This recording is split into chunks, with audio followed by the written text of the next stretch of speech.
Des dizaines de policiers et des membres du Secret Service sur un campus du Mississippi. Ils encadrent les 10 000 participants de ce rassemblement politique. Détecteurs de métaux, contrôle des identités, un dispositif de sécurité exceptionnel devenu nécessaire pour les conservateurs de Turning Point USA. Leur chef de file, Charlie Kirk, a été assassiné il y a 8 semaines lors d'un rassemblement similaire.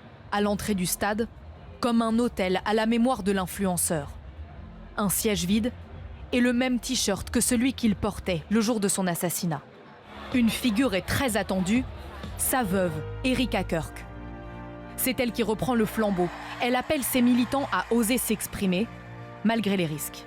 N'ayez pas peur, c'est si facile d'avoir peur. Je ne vois pas ce qu'il vous faut de plus pour réveiller ce feu en vous et vous engager. Pour ces jeunes conservateurs, seul le dialogue entre partis peut mettre un terme à la violence. Nous devons réussir à nous parler. Les guerres civiles commencent quand les gens ne se parlent plus.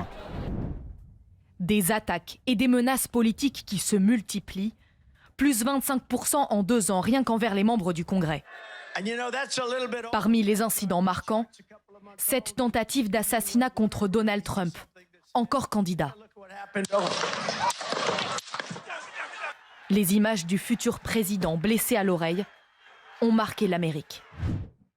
La violence frappe, côté républicain comme démocrate. En juin dernier, cette députée du Minnesota et son mari sont tués chez eux par 7 hommes grimés en policiers. Et dans sa voiture, les enquêteurs retrouvent une liste avec les noms de dizaines d'autres élus démocrates.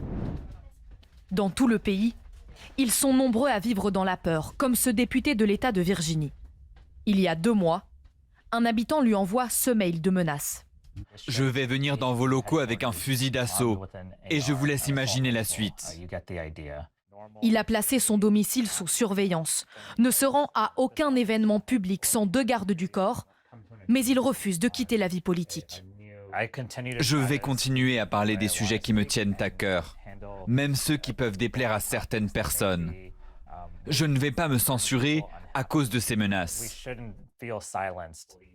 Il nous confiera pourtant une crainte, que de moins en moins d'Américains s'engagent en politique. Selon plusieurs études, près de 2 élus locaux sur 5 ne souhaiteraient pas se représenter par peur pour leur sécurité.